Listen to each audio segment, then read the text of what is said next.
Welcome back to another episode of Infidelity Tales Lab. We're thankful for your continued viewership. Before we begin, tell us, where in the world are you watching from? We love knowing our global reach. Now, let's dive into today's story. Chapter 1, The Homecoming.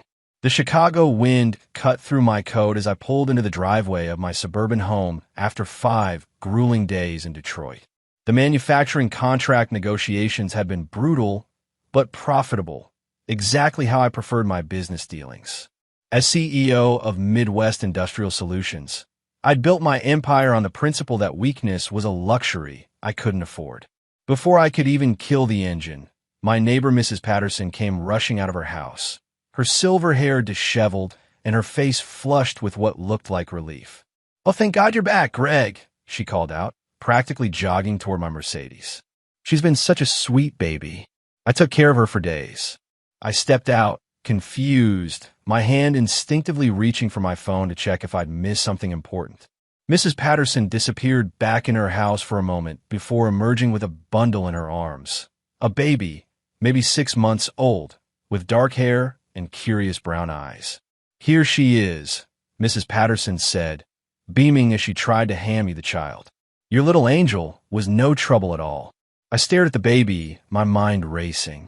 "Mrs. Patterson, I think there's been some mistake. I never had a baby." The woman's face went from joy to confusion, then to something approaching horror. "What do you mean? Whose baby is this? Your wife brought her over Tuesday morning, said you two needed help while she handled some emergency at work." My blood turned to ice. I'd been married to Linda for 8 years, and we'd never had children. She'd always claimed she wasn't ready, that her career at the marketing firm came first. But more importantly, Linda had been texting me all week about how quiet and peaceful the house was with me gone. "I'm calling the police," I said, my voice steady despite the chaos in my mind. 20 minutes later, Detective Ray Hoffman stood in my living room, a weathered man in his 50s who'd seen enough strangeness in his career that nothing surprised him anymore. "So your wife never mentioned babysitting?" he asked, making notes in his pad. "Detective, my wife and I don't have children, and she's never shown interest in babysitting for anyone. This whole situation—" I paused, staring at the baby now, sleeping peacefully in the car seat Mrs. Patterson had provided. "Something's very wrong here." Hoffman nodded. "Where's your wife now?" "She should be home from work soon. She texted me this morning, saying she was excited I was coming back today." As if summoned by our conversation, I heard Linda's BMW pull into the garage. She always parked inside, said kept her car cleaner, though I suspected she just didn't want the neighbors seeing her comings and goings. "Greg," Linda's voice echoed through the house as she entered through the kitchen door. "Welcome home, honey." She appeared in the living room doorway, her perfectly styled blonde hair and designer suit making her look like she'd stepped out of a corporate magazine. At 34, Linda still turned heads wherever she went, which had always been a source of pride for me. Now, seeing her confused expression as she noticed the detective and the baby, I felt that pride curdling into something darker. "What's going on? Why is there a police officer here? And whose baby?"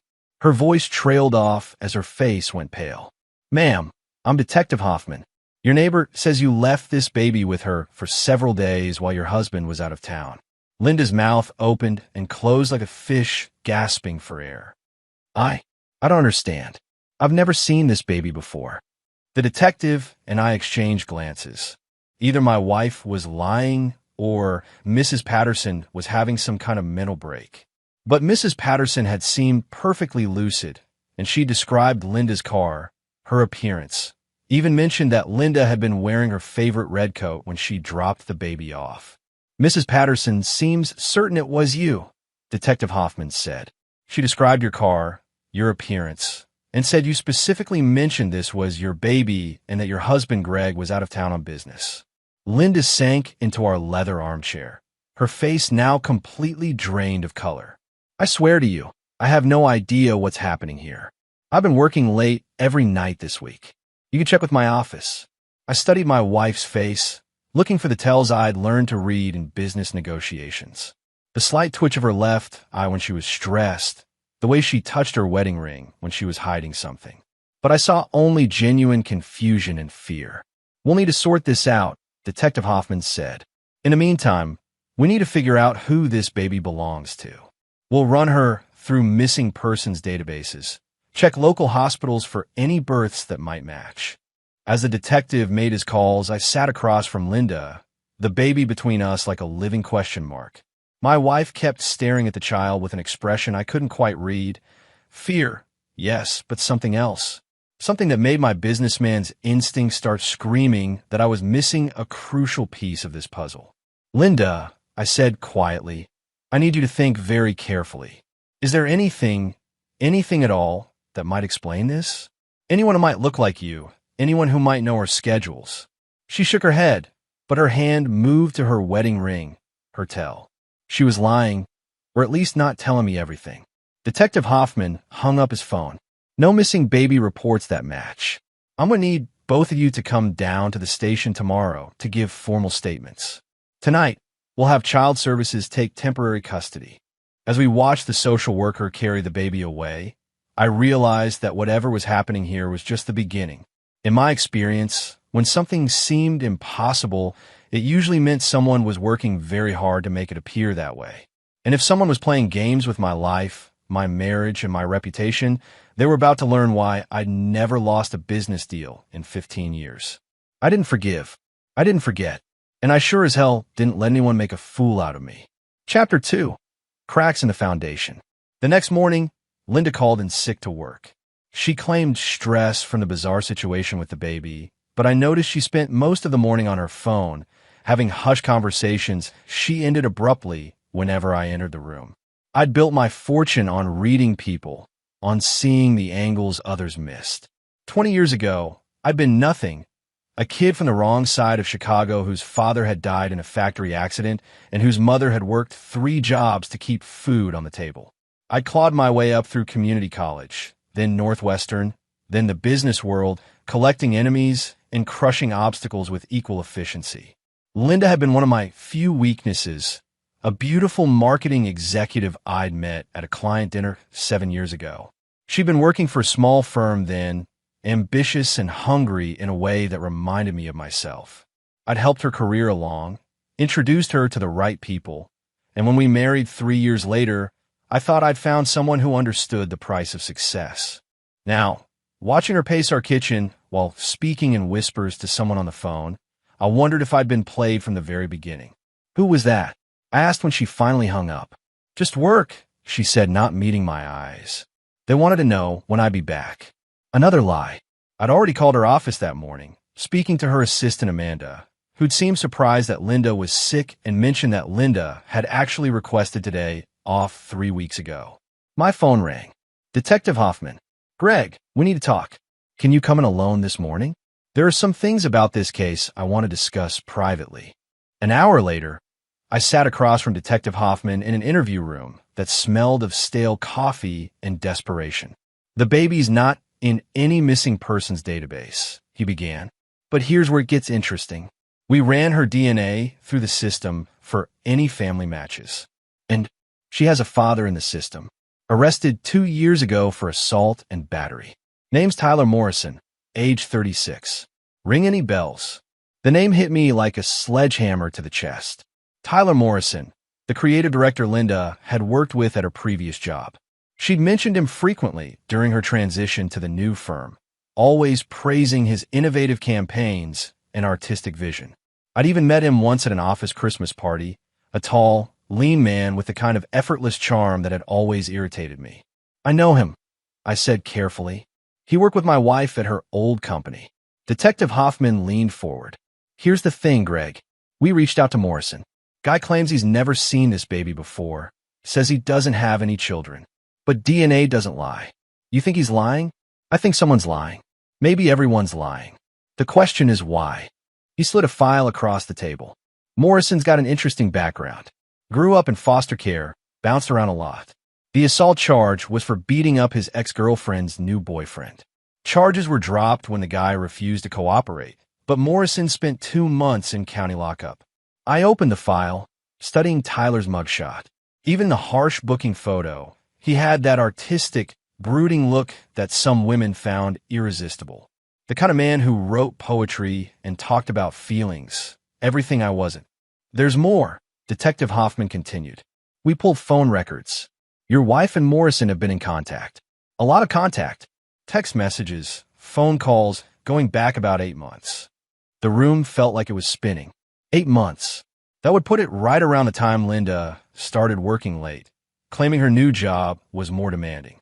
Right around the time she'd become distant, claiming stress from adapting to new workplace dynamics. Do you have the content of those messages? Working on a warrant for that. But Greg, I need to ask you directly. Is there any chance your wife was having an affair? I'd suspected it, of course. The late nights, the sudden interest in working out, the new lingerie I'd found in her drawer that she'd never worn for me. But I convinced myself I was being paranoid, that my success had made me suspicious of everyone's motives. It's possible, I said, because if she was, and if that baby is Morrison's, then we're looking at a whole different scenario. Maybe your wife gave birth in secret. Maybe she was trying to hide the affair by having your neighbor babysit while you were gone. I shook my head. Linda wasn't pregnant. I would have noticed. Would you? You travel a lot for business. And there are ways to hide a pregnancy, especially in the early stages. Hell, there are women who don't know they're pregnant until they give birth. But Detective Hoffman didn't know Linda like I did. She was vain about her figure, obsessive about her appearance. There was no way she could have carried a baby to term without me knowing, unless she'd been planning this deception from the very beginning. As I drove home, my mind raced through the possibilities. If Linda had been having an affair with Tyler Morrison, if she'd gotten pregnant and somehow hidden it from me, then what was the end game? Was she planning to leave me? Had this whole baby situation been some kind of test or a mistake in a larger plan? I thought about my prenuptial agreement, ironclad, drafted by the best lawyers in Chicago. If Linda was having an affair, she'd get nothing in a divorce. But if she could prove the child was mine, if she could somehow manipulate the situation, I pulled into my driveway and sat in the car for a moment, studying my house. From the outside, it looked perfect, the kind of suburban success story I'd worked my entire life to achieve. But inside, everything was rotting. Linda was in the living room when I entered, curled up on the couch with a cup of tea, looking fragile and vulnerable. For a moment, I almost felt sorry for her. Almost. How was the police station? She asked. Informative. I sat down across from her, studying her face. They found the baby's father. Linda's cup rattled against its saucer. Oh, Tyler Morrison, your old colleague. The color drained from her face so quickly I thought she might faint. She set down her tea and wrapped her arms around herself. I don't understand, she whispered. Don't you? I leaned forward. Because the police have records of you two talking regularly for the past 8 months. That's a lot of contact with a former colleague. Linda's mask finally cracked. She began to cry. Not the pretty, delicate tears she used when she wanted something, but ugly, desperate sobs that shook her entire body. Greg, please, I can explain. Then explain. She looked up at me with red, swollen eyes. I made a mistake. Tyler and we had an affair. It started innocently, just working late together, and then you got pregnant. She nodded, unable to speak. Where have you been giving birth? Where have you been hiding this child for 6 months? Tyler has a cabin up in Wisconsin. I've been staying there weekends when you travel. He's been helping me take care of her. The picture was becoming clearer, but it still didn't make complete sense. So why did Mrs. Patterson have the baby? Why the elaborate charade?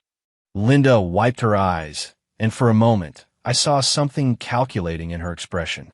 Tyler's been pressuring me to leave you. He wants us to be a family. But I know what the prenup says, Greg. I know I'd get nothing if you could prove adultery. So you thought you'd, what? Introduce the baby gradually? Make me think she was mine? I didn't know what to do. Linda's voice rose to a wail. Tyler said if I didn't leave you this week, he'd tell you everything himself. He said he was tired of hiding. So I brought Emma to Mrs. Patterson, told her she was ours, that we needed help because of your business trip. I thought maybe if you met her, if you saw how sweet she was. You thought I'd what? Agree to raise another man's child? Forgive your betrayal. Linda stared at me with desperate hope. You love me, Greg. I know you do. And Emma's just a baby. She's innocent in all this. I stood up slowly, my mind already working through the implications, the possibilities, the angles. Linda watched me with growing fear as I walked to the window and stared out at the perfectly manicured lawn I paid a service to maintain. "You're right about one thing," I said without turning around. "Emma is innocent, but you're not, and neither is Tyler Morrison. What are you going to do?" I turned back to face my wife, soon-to-be ex-wife, and smiled. It wasn't a pleasant smile. "I'm going to destroy you both."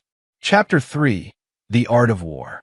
That evening, I sat in my home office, surrounded by the tools of my trade. Multiple phones, encrypted computers, and files on every major player in Chicago's business community.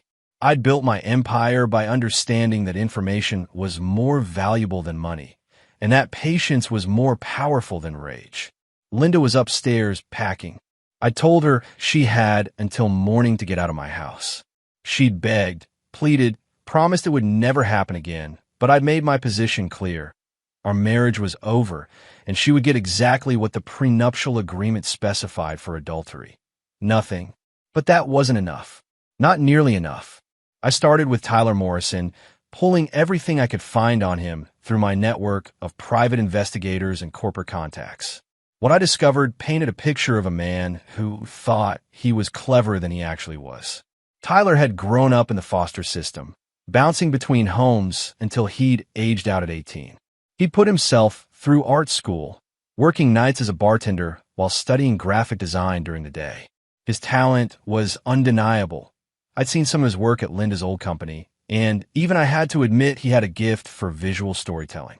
But talent without discipline was just wasted potential, and Tyler Morrison was undisciplined in every way that mattered. He'd been fired from 3 jobs for inappropriate relationships with colleagues, had racked up significant debt pursuing his artistic vision, and had a pattern of seducing married women who could advance his career. Linda wasn't his first affair with a client's wife. She was just the first one stupid enough to get pregnant. My phone rang. "Detective Hoffman." "Greg, we've got Morrison in custody for questioning. Thought you'd want to know." "On what charges?" "Child abandonment, for starters. If what your wife told you is true, he left his biological child with a stranger without ensuring proper care arrangements. Could also be looking at fraud charges, depending on how this whole scheme was supposed to play out." I felt a flicker of satisfaction. Tyler was about to learn that actions had consequences, and mine were always permanent. "What about Linda?"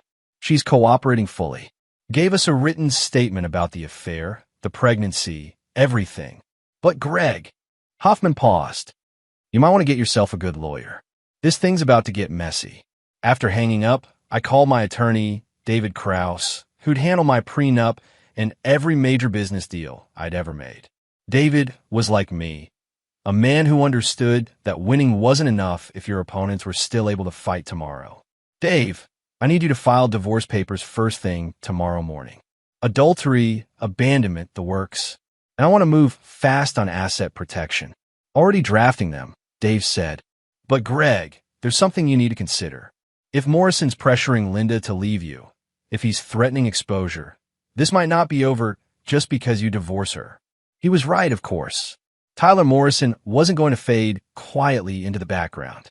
He was the type of man who'd see me as an obstacle to overcome, not an opponent to avoid. And Linda, despite her tears and promises, had betrayed me once. She'd do it again if she thought it would benefit her. I needed them both gone permanently.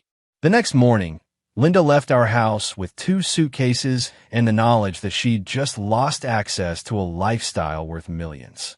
I watched from my office window as she loaded her car, her movements sharp and angry now that the performance was over. She was on a Tyler, of course. They'd console each other, plot together, maybe even convince themselves that they could salvage something from this disaster. They were wrong. My first call was to Patricia Henley, Linda's boss at the marketing firm. Patricia and I had a history. She'd once made the mistake of trying to undercut one of my companies in a bidding war. I'd crushed her so thoroughly that she'd had to restructure her entire business model. She owed me, and she knew it. "Patricia, it's Greg Donovan.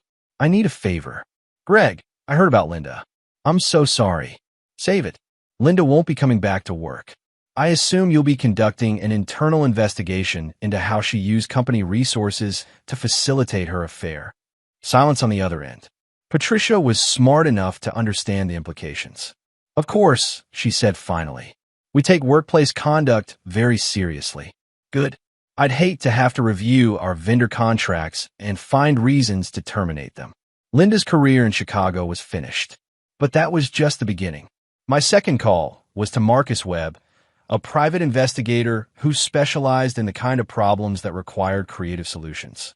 Marcus had helped me acquire compromising information on business rivals, locate hidden assets during acquisitions, and generally handle the messier aspects of corporate warfare. Marcus, I need everything you can find on Tyler Morrison. Financial records, employment history, personal relationships, medical records if you can get them. And I need to know where he's living now, who he's talking to, what his plans are. How deep do you want me to go with this? All the way to the bottom. By the time Tyler Morrison was released from police questioning that afternoon, I'd already begun systematically dismantling his life. His freelance clients received anonymous tips about his professional misconduct, supported by documentation of his previous firings. His landlord received notice of building code violations that would require expensive repairs.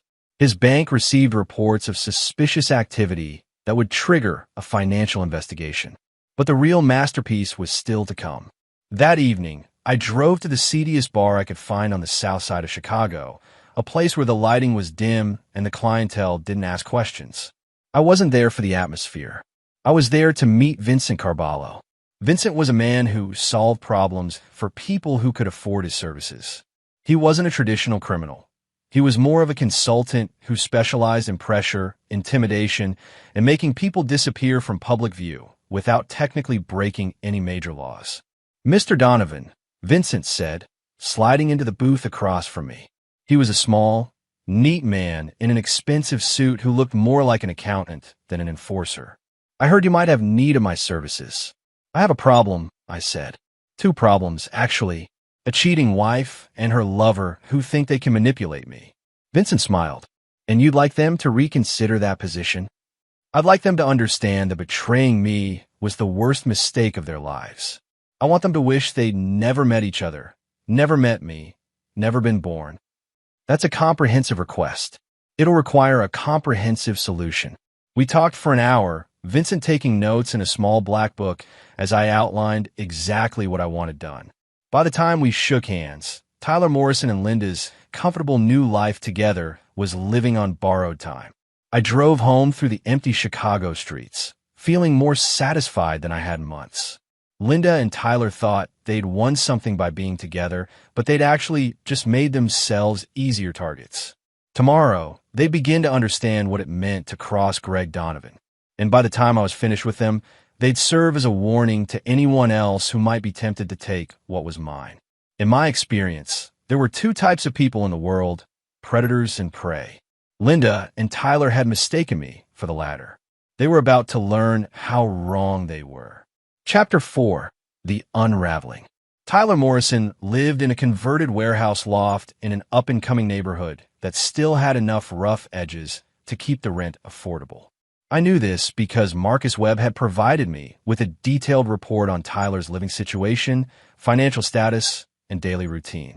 I also knew that Linda had been staying there since leaving our house 3 days ago. They thought they were building something together. They had no idea they were actually digging their own graves. Marcus called me at 6 a.m. with the first update. Morrison's freelance contracts are drying up, he reported. Word's getting around that he's unreliable, and that assault charge from 2 years ago isn't helping his reputation. 3 clients terminated their agreements yesterday. What about his living situation? That's where it gets interesting. The warehouse is owned by a shell company that's owned by another shell company.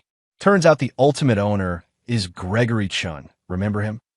I remembered Gregory Chun very well. A real estate developer who'd tried to screw me over on a property deal 5 years ago. I cost him millions in that transaction, and he'd sworn revenge. Apparently, he'd been waiting for an opportunity to return the favor. Chun doesn't know Morrison is involved with your ex-wife yet, Marcus continued. But when he finds out, make sure he finds out, I said. Today, by noon, Tyler Morrison was getting an eviction notice. His landlord, acting on orders from Gregory Chun, had discovered multiple lease violations and was terminating his tenancy immediately. Tyler would have 72 hours to vacate the premises. But that was just the opening move. Linda called me that afternoon, her voice shaking with rage and desperation. "Greg, you can't do this. Tyler's done nothing wrong. Tyler committed adultery with my wife and fathered a child he then abandoned with a stranger. I'd say that's quite a bit wrong. The eviction, the job losses, you're destroying an innocent man's life." I almost laughed. Innocent? Linda, Tyler Morrison has a pattern of seducing married women for career advancement. You weren't his first victim, and you wouldn't have been his last if I hadn't intervened. What do you mean I wasn't his first? Ask him about Rebecca Martinez, the gallery owner whose husband discovered their affair and sued Tyler for alienation of affection. Or ask him about Jennifer Walsh, the department store executive who lost her job when their relationship became public. Tyler's a professional homewrecker. Linda, he saw you as a meal ticket, and you were too infatuated to see it. Silence on the other end of the line. "You're lying," she said finally, but her voice lacked conviction. "Am I?" Check his laptop, Linda. Look at his emails, his dating profiles, his financial records. See how many married women he's been in contact with over the past year. See how many of them made mysterious payments to his accounts. I hung up, knowing I'd planted the seeds of doubt that would do more damage than any external pressure I could apply. Tyler and Linda's relationship was built on lies and manipulation. All I had to do was expose the truth and let human nature take its course. Vincent Carballo called that evening. "Phase 2 is ready to implement," he said. "Morrison's about to discover that his past has caught up with him." "What did you find? Remember that assault charge from 2 years ago?" The victim was Marcus Torres, a construction worker who was dating Morrison's ex-girlfriend. Torres moved to Phoenix after the incident, tried to put it behind him. But he's back in Chicago now, and he's not happy to learn that Morrison never paid the restitution he agreed to as part of the plea deal. How much restitution? $15,000. Plus interest, we're looking at about 22 grand. Torres is filing a civil suit tomorrow, and he's got friends in the construction union who remember what Morrison did. I felt another flicker of satisfaction. Tyler was about to learn that running away from problems didn't make them disappear. It just meant they were waiting for you when you least expected them. The next morning, Tyler Morrison was served with papers in 3 separate lawsuits: civil action for unpaid restitution, breach of contract from a former client, and a paternity suit filed on behalf of baby Emma. He was also visited by representatives of the Construction Workers Union who wanted to discuss his outstanding debt to one of their members. By the time the union representatives finished explaining the situation to Tyler, he was missing 2 teeth and had a clear understanding that his debt was accruing interest daily. Linda called me again that night, sobbing. "Greg, please, you have to stop this. Tyler's in the hospital. Someone beat him up, and the police won't do anything because they say it's a civil matter." "I told you, Linda. Actions have consequences. This is insane. You're destroying both our lives over a mistake." "A mistake?" I let my voice drop to the tone I used in boardrooms when I was about to crush an opponent. "You had an affair for 8 months. You got pregnant with another man's child. You tried to manipulate me into raising that child as my own. That's not a mistake, Linda. That's a calculated betrayal. I never meant for any of this to happen." "Of course you didn't. You meant to get away with it. You meant to have your affair and keep your comfortable lifestyle. You meant to use me as a safety net while you explored your options with Tyler. But you got caught, and now you're facing the consequences. What do you want from us? What will it take for you to leave us alone?" I considered the question seriously. What did I want? Justice? Revenge? Or something more permanent? "I want Tyler Morrison to disappear from Chicago," I said finally. "I want him to understand that he can never come back, never contact you again, never even think about this city without remembering what happens to people who cross me. And if he does that, if he leaves, then maybe you'll live long enough to regret your choices." I hung up before she could respond. The truth was, I wasn't sure Tyler leaving would be enough. He'd humiliated me, made me look like a fool in front of my neighbors and colleagues. He turned my wife against me and tried to steal my life. Men like that didn't just disappear. They waited for opportunities to strike back, which meant I needed to make sure Tyler Morrison never got that opportunity. Morrison's been asking around about you, he reported. Seems he's figured out that his recent troubles aren't coincidental. He's looking for leverage, something he can use to make you back off. What kind of leverage? Business rivals, disgruntled employees, anyone with a grudge against you. He's not finding much, but he's persistent. That was a problem. Tyler was smarter than I'd given him credit for, and desperate men did unpredictable things. If he couldn't fight me directly, he might try to expose some of my less legitimate business practices or find a way to turn my own enemies against me. What do you recommend? I asked. We accelerate the timeline. Make him disappear before he can cause real trouble. Permanently. That's your call, Mr. Donovan. But men like Morrison don't learn from pain. They only understand finality. I stared out my office window at the city lights, considering my options. I'd built my empire on the principle that some problems required permanent solutions. Tyler Morrison was becoming one of those problems.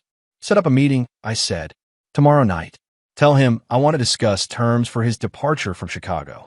And if he doesn't agree to your terms, then we'll discuss the alternatives. By the time I hung up, I'd made my decision. Tyler Morrison had declared war on me the moment he seduced my wife.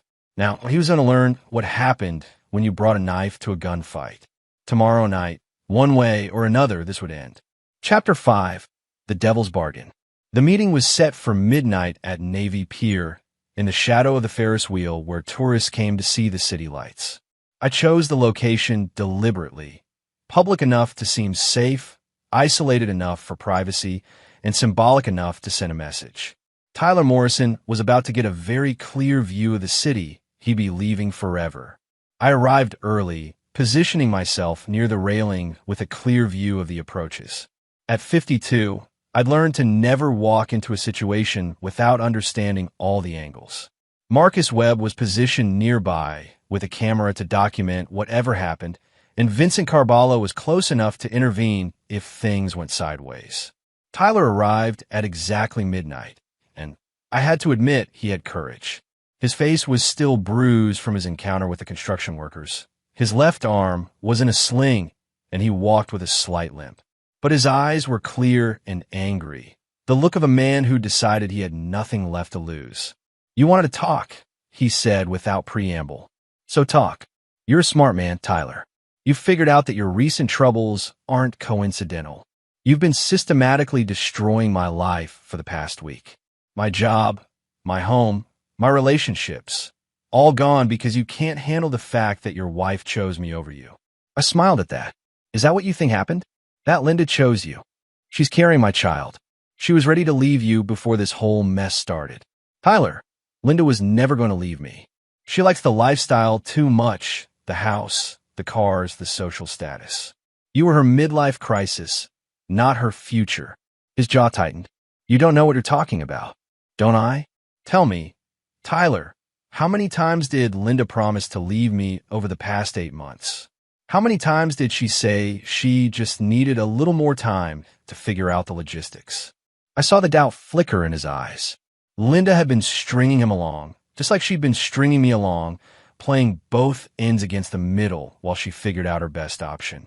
The truth is, I continued, Linda never had any intention of giving up her comfortable life for a struggling artist with debt problems and an assault record. She was using you for excitement, and she was using me for security. The baby was an accident that forced her hand. Even if that's true, it doesn't justify what you've done to me, doesn't it? You seduced a married woman, got her pregnant, and then tried to blackmail her into leaving her husband. You abandoned your own child with a stranger when the situation became inconvenient. You've been lying to Linda about your financial situation and your history with other married women. I leaned forward. You're not a victim here, Tyler. You're a predator who finally met a bigger predator. Tyler was silent for a long moment, staring out at the dark water of Lake Michigan. What do you want? He asked finally. I want you gone. Not just from Chicago, from the Midwest entirely. I want you to start over somewhere far away, with a new identity if necessary, and I never want to hear your name again. And if I refuse, Then your problems up to this point will seem like minor inconveniences compared to what comes next. I gestured to the city lights spread out before us. I own this city, Tyler. I have connections in every industry, every neighborhood, every level of government. I can make sure you never work again, never find housing, never have a moment's peace. Or I can make sure you simply disappear. The threat hung in the air between us like smoke. Tyler understood what I was offering, exile or death. You're insane, he said. I'm thorough. There's a difference. Tyler was quiet for another long moment. When he spoke again, his voice was different, resigned, defeated. How much? Excuse me. If I leave, how much are you willing to pay to make sure I stay gone? I hadn't expected him to negotiate, but I had to admire his pragmatism. Even facing complete destruction, he was looking for an angle. 50,000, I said. Cash. In exchange for a signed confession about your affair with Linda, your abandonment of your child, and your agreement to relocate at least 1,000 miles from Chicago with no contact with Linda or anyone else connected to this situation. That's not enough to start over. It's more than you had when you seduced my wife. And it's considerably more than you'll have if you refuse. Tyler stared at the water again. I could see him calculating, weighing his options. He was smart enough to know that $50,000 in his life was a better deal than pride and a shallow grave. I want 60, he said finally. 55, and that's final. Deal. He turned to face me. But I have conditions. You're not in a position to make conditions. One condition, he corrected. I want to see Emma one more time. She's my daughter, and I want to say goodbye. I considered this. Tyler seeing the baby was a risk. It might rekindle his paternal instincts, make him reconsider leaving. But it was also an opportunity to demonstrate my complete control over the situation. Fine.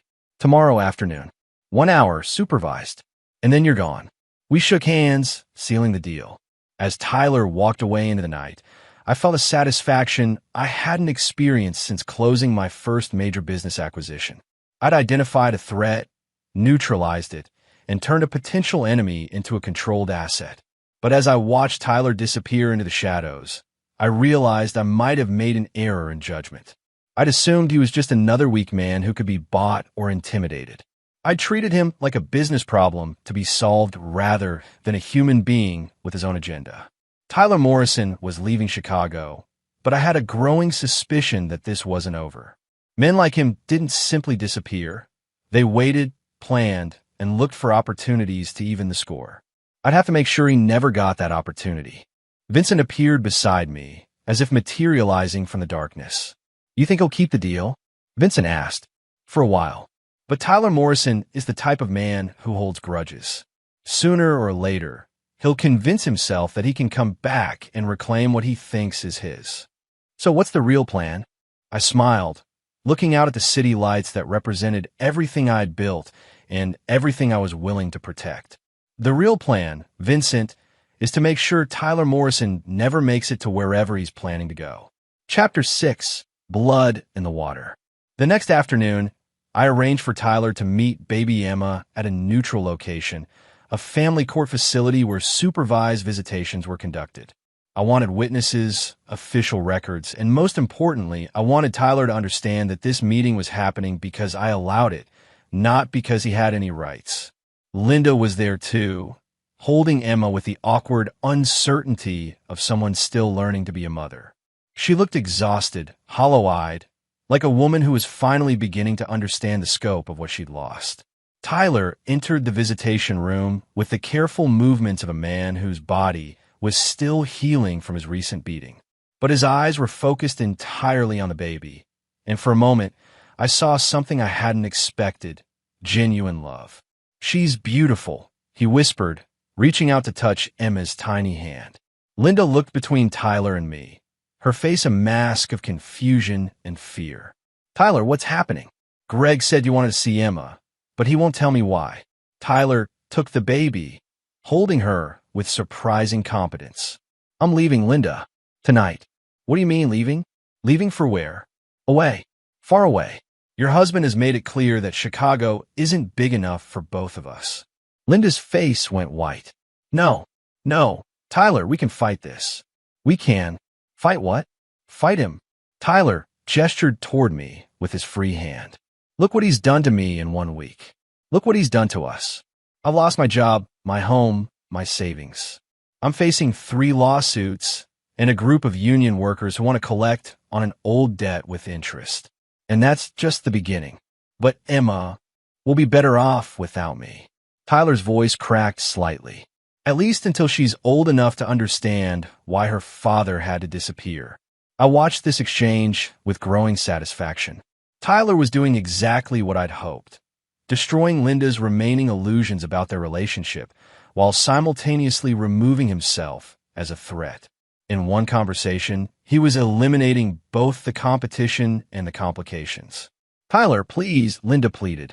We can go with you. Emma and I can. No. Tyler handed the baby back to Linda. Your husband is right about one thing. You were never going to leave your comfortable life for an uncertain future with me. This whole situation just forced you to confront that reality sooner than you expected. Linda began to cry, the same desperate sobs I'd heard on the phone. But this time, Tyler didn't comfort her. This time, he just stood up and walked toward the door. Tyler, Linda called after him. He stopped, his hand on the doorknob, and looked back at Emma one last time. Take care of her, he said. And Linda, be careful. You're about to learn what it's like to be alone with someone who doesn't forgive. With that ominous warning, Tyler Morrison walked out of the visitation room, and I thought out of our lives forever. I was wrong. That evening, I received a call from Vincent Carballo. We have a problem, he said. Morrison didn't go home to pack. He didn't go to a hotel. He just disappeared. What do you mean, disappeared? I mean, he left the court building and vanished. My people lost him in downtown traffic, and he hasn't been seen since. His phone is off, his credit cards haven't been used, and nobody's heard from him. A cold dread settled in my stomach. Tyler Morrison had just demonstrated that he was much more dangerous than I'd anticipated. Instead of accepting defeat and fleeing like a beaten dog, he'd gone underground. That suggested planning, resources, and most importantly, a strategy one hadn't anticipated. Find him, I said. Working on it. But Greg, if he's gone this deep this fast, he'd help. Someone with serious resources and serious skills. What kind of help? The kind that makes people disappear for a living. The kind that knows how to stay hidden from guys like me. I hung up and immediately called Marcus Webb. Marcus, I need you to dig deeper into Tyler Morrison's background. Financial records, personal relationships, military service, if any. Find out if he has connections to people who could help him disappear. Already on it, Marcus said. But there's something you should know. Morrison's been busy this week. While you were dismantling his life, he was making copies of things. What kind of things? Documents, records, photos. He's been building a file on you, Greg. Your business practices, your associates, your methods. If he's planning something, he's got ammunition. The pieces were starting to come together in a pattern I didn't like. Tyler Morrison hadn't been the desperate, broken man I'd thought he was. He'd been playing a deeper game, gathering intelligence while appearing to be defeated. How much does he have? Enough to cause problems. Financial records that might interest the IRS, photos of you meeting with Vincent Carballo, documentation of some of your more aggressive business tactics. Nothing illegal, necessarily, but enough to make you look bad if it ended up in the wrong hands. Like the media, or law enforcement, or business rivals, or federal investigators. I felt the familiar rush of adrenaline that came with facing a serious threat. Tyler Morrison had just escalated from a personal problem to a professional one, and that changed everything. Keep digging, I told Marcus. I want to know everything about Morrison's disappearance. Who helped him, where he went, what his long-term plan is. And if we find him, then we make sure he never gets a chance to use whatever information he's collected. After hanging up, I poured myself a scotch and stood at my office window, looking out at the Chicago skyline. Tyler Morrison was out there somewhere, planning his next move with patience and intelligence I'd underestimated. He played the role of the defeated lover perfectly while actually preparing for war. I had to admire the strategy, even as I began planning his destruction. My phone buzzed. A text message from an unknown number. You thought you won. You thought I was broken. You were wrong about everything. This isn't over. T. A minute later, another message. Check your email. I opened my laptop and found a message from an encrypted account containing a single attachment. A photo of me shaking hands with Vincent Carballo at Navy Pier, taken with a telephoto lens that captured every detail of our meeting. The message was clear. Tyler Morrison wasn't running. He was hunting, and he just declared open season on me. Chapter 7. The Reckoning. For the first time in 15 years, I felt genuinely afraid. Not the healthy caution that had kept me alive in the business world, but the cold, creeping fear that came with facing an opponent who understood my weaknesses better than I understood theirs. Tyler Morrison had spent the week studying me while I'd been dismantling his life. He'd identified my methods, my associates, my pressure points. And now he was using that knowledge to turn the tables. The photo of me with Vincent Carballo was just the opening shot. Over the next 3 days, I received a steady stream of messages from Tyler's encrypted account. Security camera footage of me entering Marcus Webb's office. Financial records showing payments to various consultants over the past 5 years. Audio recordings of phone conversations I'd thought were private. Documentation of the techniques I'd used to destroy business rivals. Tyler Morrison had been collecting evidence of every gray area and questionable decision in my professional life. None of it was technically illegal, but all of it was morally ambiguous enough to destroy my reputation if it became public. He's been planning this for months, Marcus Webb told me during an emergency meeting at my office. This wasn't a crime of passion or a desperate attempt at blackmail. Morrison has been systematically building a case against you since the affair began. What? I asked. What's his endgame? Complete destruction. He wants to tear down everything you've built, turn you into a cautionary tale about the dangers of absolute power. And Linda? Where does she fit into this? Marcus pulled out a file folder. That's where it gets interesting. Morrison hasn't contacted Linda since he disappeared. As far as we can tell, she has no idea what he's planning. I thought about Linda, alone in whatever cheap apartment she'd managed to find with her limited resources, struggling to care for a baby while dealing with the collapse of everything she'd thought her life would be. Part of me almost felt sorry for her. Almost. So Morrison is operating independently, I said. It gets worse. We traced some of his funding sources. Morrison isn't just working alone. He's been in contact with Gregory Chun, Patricia Henley, and at least 3 other people you've had business conflicts with over the years. The room seemed to tilt slightly. Tyler Morrison hadn't just declared war on me personally. He'd assembled a coalition of my enemies, united by their shared desire to see me fall. They're funding his operation and providing resources. Chun gave him access to safe houses. Henley provided inside information about your business relationships, and the others contributed various forms of support. Morrison positioned himself as the catalyst for bringing you down, and they were all eager to help. I sat back in my chair, reassessing everything I thought I knew about the situation. Tyler Morrison wasn't a desperate man making threats. He was the coordinator of a sophisticated campaign designed to destroy me personally and professionally. What's his timeline? Unknown. But based on the evidence he's collected, he could go public at any time. And when he does, it'll be coordinated across multiple channels: media, law enforcement, business partners, social media. He's planning a complete character assassination. My phone rang. Detective Hoffman. Greg, we need to talk. There have been some new developments in the Morrison case. An hour later, I sat across from Detective Hoffman in the same interview room where we'd first discussed Tyler Morrison's identity as Emma's father. Someone's been feeding us information about your involvement in Morrison's disappearance, Hoffman said, without preamble. What kind of information? Photos, audio recordings, financial records. Someone wants us to believe you hired muscle to intimidate Morrison into leaving town. I kept my expression neutral. That's a serious accusation. It's also a hard one to prove without Morrison's testimony. But if Morrison turns up dead, Greg, you're going to be the prime suspect. Are you planning to arrest me? Not yet, but I'm going to advise you to get a lawyer and be very careful about your next moves. Someone's building a case against you, and they're being very methodical about it. As I left the police station, I realized Tyler Morrison had just demonstrated another layer of his strategy. He wasn't just planning to destroy my reputation. He was setting me up to be arrested for his murder, even though he was very much alive. Vincent Carballo called me that evening. "We found Morrison," he said. "Where?" "That's the problem. He's in federal protective custody.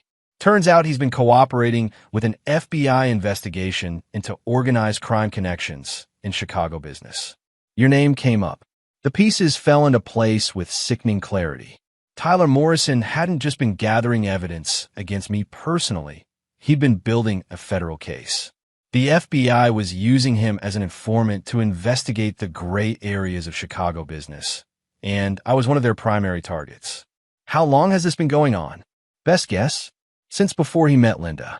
Morrison's background check came back clean because he's been working for the feds. The assault charge, the debts, the professional problems, all fabricated to give him a believable cover story. I felt something I hadn't experienced since childhood. Complete, helpless rage. Tyler Morrison wasn't Linda's artistic lover who'd gotten in over his head. He was a federal operative who'd seduced my wife as part of a long-term investigation into my business practices. Everything, the affair, the pregnancy, the baby, Linda's betrayal, had been orchestrated by the FBI to get close to me. "What's his real name?" I asked. Tyler Morrison is his real name, but he's been working undercover for the Bureau for 8 years. Linda never had a chance. He was specifically assigned to get close to her as a way of getting to you. My marriage, my personal life, my trust, all of it had been weaponized against me by federal agents who saw me as a target worthy of a multi-year investigation. "Vincent," I said quietly. "Yeah. Find out where Morrison's family lives. His real family. Parents, siblings, anyone who matters to him." "Greg, if you're thinking what I think you're thinking, I'm thinking that Special Agent Tyler Morrison is about to learn that some games have consequences nobody teaches you about in federal training. The Bureau will what? Admit they used an illegal seduction operation to gather evidence? Reveal that they had one of their agents father a child as part of a cover identity? Morrison went rogue the moment he got Linda pregnant, and the FBI knows it. There was silence on the other end of the line. "This is going to get very ugly," Vincent said finally. It was always going to get ugly. Morrison just chose the level of ugliness. After hanging up, I walked to my home safe and removed a file I'd hoped never to use. A comprehensive dossier on federal agents who'd investigated me over the years, compiled by Marcus Webb as an insurance policy. Tyler Morrison's Real file was thin. He'd been careful to keep his personal life separate from his professional one. But everyone had weaknesses, and everyone had people they cared about. It was time for Special Agent Morrison to discover what happened when someone turned Greg Donovan's life into a federal case study. Chapter 8, Scorched Earth. Tyler Morrison's real family lived in a small town in rural Michigan. His adoptive parents, who'd taken him in when the foster system had failed, and a younger sister who taught elementary school and had never known about her brother's real profession. They were good people, the kind of quiet, decent Americans who trusted that their government operated within moral boundaries. They were about to learn otherwise. I didn't target them directly. That would have been crude and ultimately counterproductive. Instead, I orchestrated a series of events that would demonstrate to Tyler Morrison that his decision to involve federal law enforcement had consequences extending far beyond our personal conflict. Marcus Webb's investigation revealed that Morrison's adoptive father ran a small construction company that depended on federal contracts for military housing projects. A few anonymous reports about safety violations and billing irregularities triggered an investigation that would tie up his business for months. Morrison's sister's school district suddenly faced questions about their federal grant compliance, questions that required expensive audits and legal consultations that strained their already tight budget. Nothing illegal, nothing traceable back to me, but enough pressure to send a clear message. Tyler Morrison's war against me was affecting innocent people who'd had the misfortune of caring about him. The message was received. Morrison called me directly, bypassing all the encrypted communication methods he'd been using. "You son of a bitch," he said without preamble. "Leave my family out of this." "Your family?" "Tyler, I thought federal agents were trained not to form personal attachments that could be exploited by targets of investigation. This is between you and me." "No, It stopped being between you and me the moment you involved the FBI. Now it's between me and the federal government, and unfortunately, your family is caught in the crossfire. I'll make you a deal. You'll make me a deal? I laughed.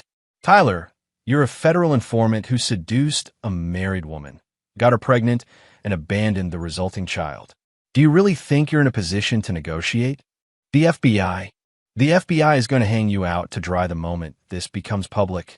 You think they want to explain how one of their agents impregnated a target's wife during an undercover operation? You think they want to admit they've been running illegal honey trap operations? Silence on the other end of the line. Here's what's going to happen, Tyler. You're going to end your cooperation with the FBI. You're going to destroy whatever evidence you've collected against me. And you're going to disappear so completely that even the Bureau can't find you. And if I don't, then your family's problems are just beginning. And Linda's life becomes considerably more difficult. You can't touch Linda. She's the mother of my child. Your child? Tyler, you abandoned Emma the moment you went underground. As far as the law is concerned, you're a deadbeat father who fled to avoid child support responsibilities. It was true. Tyler's disappearance had automatically triggered abandonment proceedings, and I'd used my legal resources to expedite the process. Linda was now officially a single mother with no legal claim to support from the baby's biological father. Linda's struggling, Tyler. No job, no income, no support system. She's living in a one-bedroom apartment in a questionable neighborhood, trying to care for an infant with no help and dwindling savings. Of course, I could help her situation improve if I was motivated to do so. What do you want? Complete capitulation. End your federal cooperation. Return all evidence against me, and disappear permanently. In exchange, your family's problems disappear, and Linda gets the financial support she needs to raise your daughter properly. You're asking me to abandon everything. I'm asking you to choose your crusade against me or the welfare of the people you claim to care about. Tyler was quiet for a long time. When he spoke again, his voice was different, resigned, defeated. How do I know you'll keep your word? Because unlike you, Tyler, I don't break my promises. When I tell someone I'm going to destroy them, I follow through. When I tell someone I'll protect them, I mean it. I need guarantees. You need to trust that I have more to lose than you do if this arrangement falls apart. The FBI investigation dies if you disappear completely. They lose their primary source and their case falls apart. But if you stay active, eventually the truth about your methods comes out, and we both get destroyed in the resulting scandal. Another long pause. I want to see Emma one more time before I go. No, Greg. No, Tyler. You made your choice when you decided to be a federal informant instead of just Linda's lover. You don't get to play the devoted father card now. I hung up before he could respond. Vincent called me an hour later. Morrison's agreed to the terms, he reported. He's meeting with his FBI handler tonight to terminate his cooperation. All evidence against you will be destroyed. And his disappearance? Permanent. The Bureau's arranging a new identity, new location, new life. They want this whole operation buried, as much as you do. What about Linda? She doesn't know about Morrison's real identity. As far as she's concerned, he was just her lover who got cold feet and abandoned her and the baby. I felt a complex mix of emotions. Satisfaction at eliminating the threat, anger at being manipulated for years, and something approaching pity for Linda, who'd been used by both Tyler and me in different ways. Set up a trust fund for Emma, I told Vincent. Anonymous donor, enough to cover her education and basic needs through college. Feeling generous? Feeling responsible. None of this was the child's fault. After Vincent left, I sat in my office contemplating the wreckage of the past few weeks. I'd won, in the sense that I'd eliminated the threats against me and maintained control of my life and business. But the victory felt hollow. Tyler Morrison had been a federal agent, which meant everything about my relationship with Linda had been tainted from the beginning. Her affair wasn't a personal betrayal. It was an intelligence operation. Her pregnancy wasn't an accident. It was an operational complication that the FBI was probably still trying to figure out how to handle. And Emma, the innocent baby at the center of everything, was the child of a federal agent and a woman who'd been manipulated into betraying her husband. I walked to the window and looked out at Chicago, the city I'd conquered through intelligence, ruthlessness, and an absolute refusal to accept defeat. Tomorrow, life would go back to normal. The FBI investigation would quietly disappear. Tyler Morrison would vanish into whatever new identity the Federal Witness Protection Program provided, and Linda would struggle to raise her daughter while wondering what had happened to the man she'd thought loved her. But I would remember. I would remember that for 2 years, federal agents had been watching me, studying me, looking for weaknesses they could exploit. I would remember that my own wife had been turned against me by professionals who knew exactly which emotional buttons to push. Most of all, I would remember that in the world I operated in, there were no innocent victims and no permanent victories. There were only temporary truces between people who understood that loyalty was a luxury and trust was a weakness. Tyler Morrison had taught me that lesson more thoroughly than any business rival ever had, and I would never forget it. Chapter 9, The Final Accounting. 6 months after Tyler Morrison disappeared into federal witness protection, I received an invitation to Linda's wedding. She was marrying David Chun, Gregory Chin's nephew, a mild-mannered accountant who specialized in tax law for small businesses. The irony wasn't lost on me. Linda had traded her federal agent lover for the relative of one of my business rivals, though I doubted she knew about the family connection. I decided to attend. The ceremony was held in a small church on the north side of Chicago, nothing like the elaborate affair Linda had once planned for herself when she'd thought she was destined for wealth and social prominence.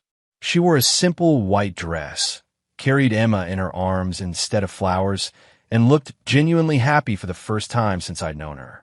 David Chun seemed like a decent man, patient with the baby, gentle with Linda, and completely unaware that his new wife had once been married to someone who destroyed his uncle's real estate empire. He probably thought he was getting a fresh start with a woman who'd had bad luck with her previous relationships. I sat in the back row, watching Linda promise to love, honor, and cherish her new husband. She never looked in my direction, never acknowledged my presence, but I knew she was aware I was there. After the ceremony, as the small group of family and friends moved to the reception at a modest restaurant nearby, Linda finally approached me. "Why did you come?" she asked. "Curiosity," I said honestly. "I wanted to see what your new life looked like. Are you here to ruin this too?" I studied her face, looking for traces of the woman I'd once loved. She was thinner now, more serious, marked by the experiences of the past year. Motherhood had changed her, added depth to her character that hadn't been there when she'd been focused on maintaining her appearance and social status. "No, Linda, I'm here to wish you well." She looked surprised. Really? You made mistakes, but you've paid for them. David seems like a good man, and Emma deserves a stable family. What about Tyler? Do you know what happened to him?" I considered telling her the truth, that Tyler Morrison had been a federal agent, that their entire relationship had been based on lies, that she'd been manipulated by professionals who'd used her feelings against both of us. But what would be the point?